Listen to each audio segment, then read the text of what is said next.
সকালবেলায় ঘুম থেকে উঠে দেখি বাড়ির সবাই মিলে উঠোন পরিষ্কার করছে। কেন বলো তো?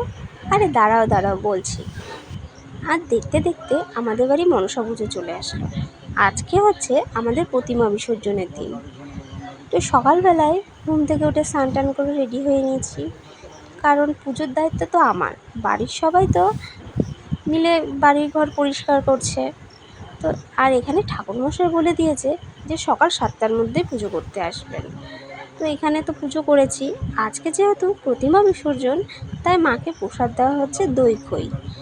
ঠাকুরমশাই তো সময় মতো বিসর্জন দিয়ে সে চলে গেছে।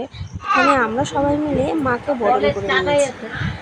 বরণ করে নিয়ে এখন সবাই মিলে আমাদের পাশেই যে পুকুরটি আছে সেই পুকুরটিতে যাচ্ছে বিসর্জন দিতে।